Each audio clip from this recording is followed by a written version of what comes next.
তাহলে আমরা কি করতে পারি?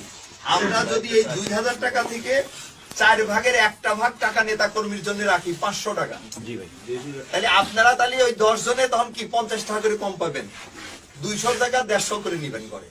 ওই 150 করে যে ঘরে নিয়ে যাবেন আর 50 টাকা করে যে দিয়ে দিলেন, তাতে কিন্তু আপনার সবাই যখন ওই পয়সাটা 2 টাকা 5 টাকা একটা চকলেট পাবে, একটা চুইং গাম পাবে, তখন কিন্তু তাদের একটা মনে কিন্তু একটা আনন্দ থাকবে যে শালার ওই 2000 টাকা তো আমার দলের জন্য 500 টাকা শালার দিচ্ছে।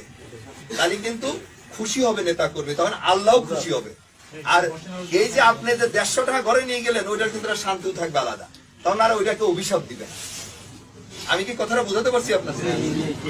সেটা আমার কথা হাট বাজার, ওএমএস ডিলার হোক, খাদ্য বান্ধবের ডিলার হোক, ওই আপনার মাছ চাষ করাতেও কোনো টেন্ডারের থেকেও যে যেটা করবে, এটা কিন্তু স্পষ্ট মেসেজ আমাদের। কে কি করলো আমি জানি না, আমার দলের নেতা কর্মী যদি কেউ এটা না করে, ওই 90 জনের সাথে কিন্তু আমি ঘোষণা দিয়ে ওই 10 জনের বিরুদ্ধে নামবো।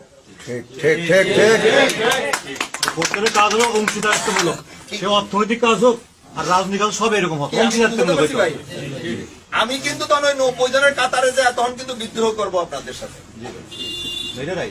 এই জন্য আমি, এবং আপনারা তো সংখ্যায় কিন্তু পারবেন না আমাদের সাথে, কারণ আমরা তো 90 জন, আপনারা তো 10 জন। একটা এমন